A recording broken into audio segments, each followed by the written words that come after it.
Welcome to our special feature, and we're pleased to have with us Korede Olamide. He's MD CEO of AgroLocal and Food Local, as we explore how AgroLocal is combining agriculture and real estate to create new opportunities in investment, food production, and sustainable living.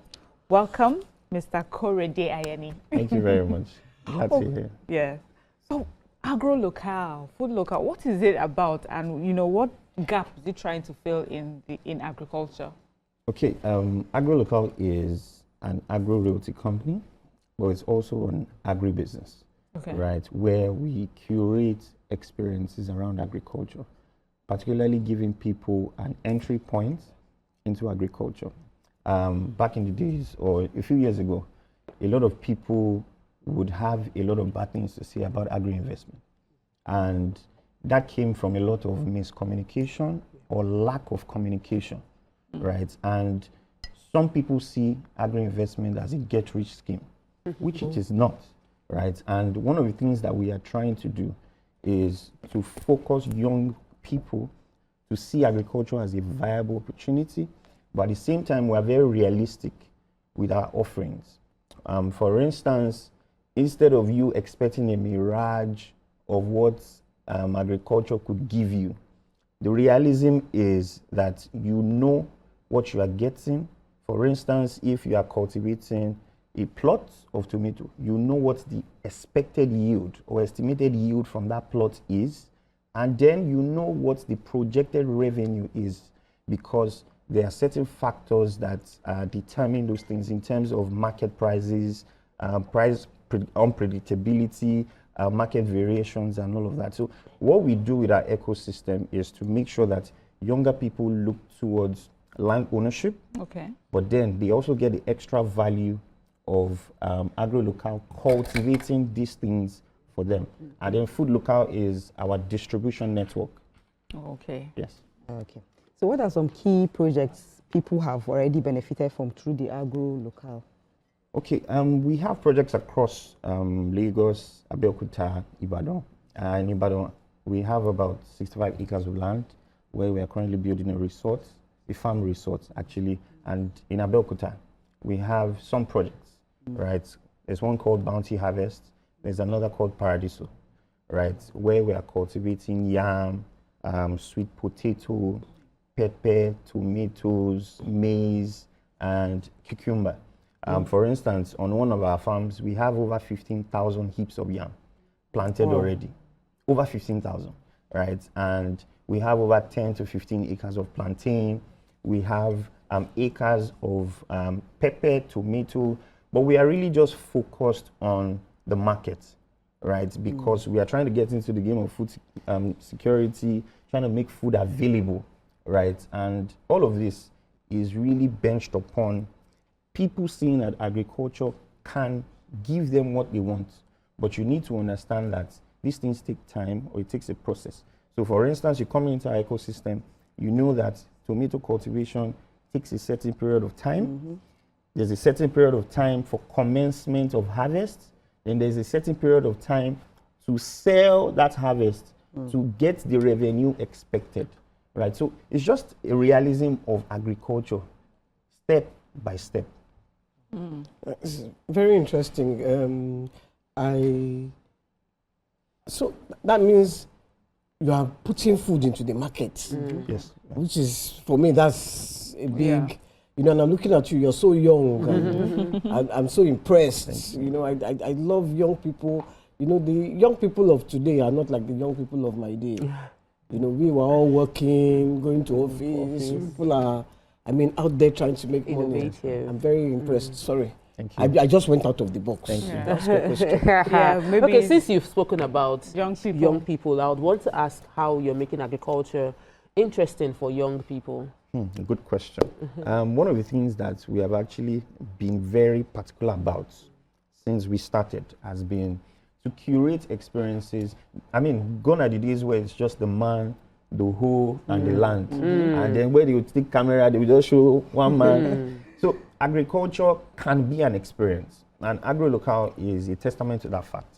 And right from when we started, we had started, I don't think we'd had any company that had done it like that, the way we've done it. We started with farmers market events, where we brought people to our farm to buy our harvested produce on the farm. Okay. Right, we have our POS where they would pay through. It gave an experience. They also did rock climbing, right? Because this is outside Lagos now, so I mean, there needs to be something that draws them away from the city life. And then we also did harvest hangouts, where we brought people to the farm, come and harvest our tomatoes with us. So what I see is agriculture / lifestyle, and that's what the young people are into these days. Exactly, because I can give you my number so that when you have the next harvest, you don't throw an hangout. So I mean, after that, we did harvest hangouts where we brought people to the farm to harvest tomatoes, pepper with us, and it gave them an experience.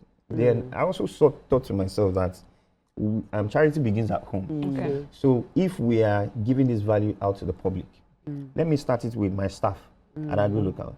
So recently we just started an initiative called Work from Farm Week, where once every 3 months, the office staff go to the farm to join the farm staff.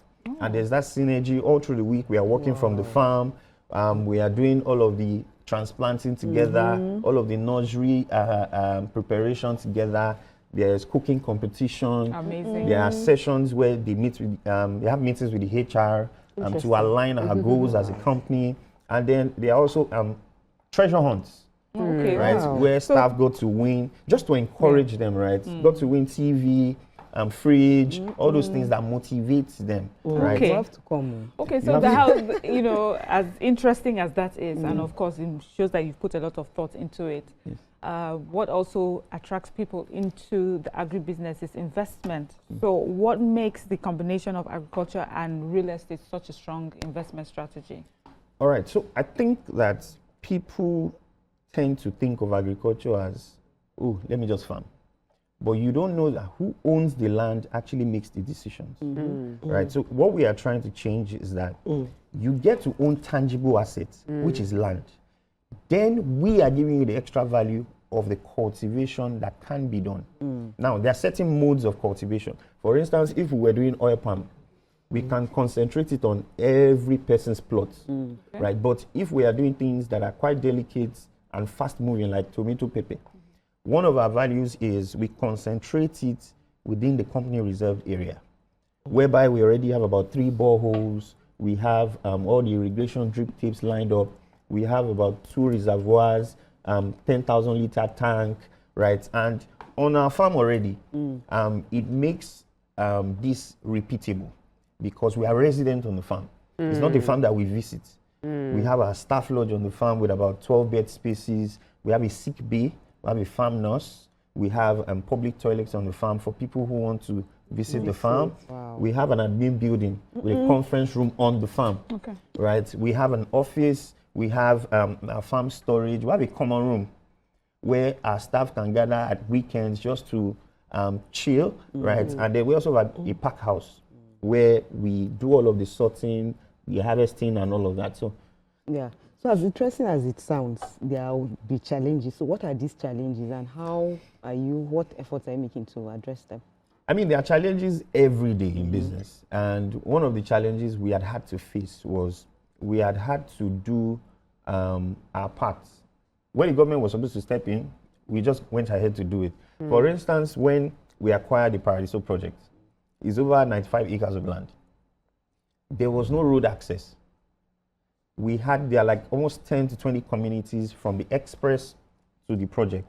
We had to spend about 2 weeks grading the road from the express down to the project, right? Just to make sure that when we are harvesting, there is no breakage, just to make sure that when we are harvesting, we don't experience spoilage, and logistics is easier. So easy distribution because the roads are better. Well Absolutely.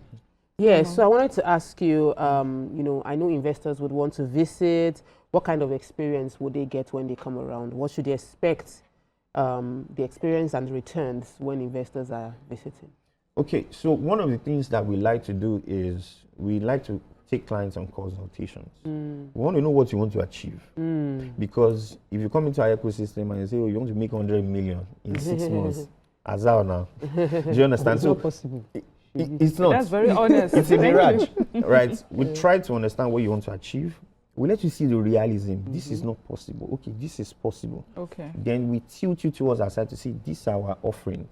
This is what it can give. This is the risk, but this is the worst case scenario. This is the best case scenario. So there's like a benchmark, right? And all of those informations are projected in such a way that there's a farm agreement that is tied to you. So you know what you're expecting at the end of the day, right? It's just to make sure that all of this is repeatable as best as possible. So we hear that you have a new project, the Aduke cottages. Yes. How does that blend with the farming and the resort living lifestyle, the resort lifestyle? All right. Aduke cottages is inside a project called Elysian Farm and Resort. Elysian Farm and Resort is a project in Ibadan, and we have well situated it in a place that is accessible. We are trying to make sure that people can farm and people can also experience relaxation, right? At the end of the day, Aduke Cottage is a 1-bed, 2-bed, 3-bed style development where you can come into our ecosystem, get to the welcome arena, the welcome center.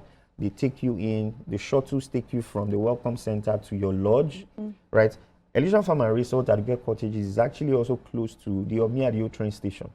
So, for instance, you take a booking from Lagos, you jump on the train. Our shuttle will be at the train station to pick you to the resort. Oh, nice. Yes, and we are focused on precision farming in Elysian Farm and Resort, greenhouse farming, strictly, right? So that every food that is being served in the restaurant at the resort is grown on the farm. So if I go and stay there, I can farm and take food home. Absolutely. Wow. Absolutely. Okay, final question for someone who's watching right now and would like to consider investing in farmland today. What are the first steps that they should take? All right, so what we usually do is we don't usually rush people. We need you to understand and hear our story first, because I strongly believe that no one can tell a story like we can, right? And that's why at Agro Local we are very particular about telling our own story, right? So I would need them to go on our YouTube, go on our social media, check our offerings, see what we are doing. Then they can reach out to us via our contacts, just to make sure that, when they are coming with a certain level of information, right? Then we can have a conversation, right? So are you expecting to grow tomatoes? We'll let you know this is the time, this is the harvest commencement period. If it's pepper, if it is sweet potato, if it is yam. So they can choose their crops. So we create the offerings. Okay, but they then, select the one that they want. select the one they want, yes. Informed selecting, because some people are not farmers. They will just, but they can rely on you to give them proper advice on the selection. Thank you again for joining us, Mr. Korede Olamide Ayeni. Thank you for joining us, and we're wishing you all the best with Agro Local and Food Local. Thank you very much. Yeah.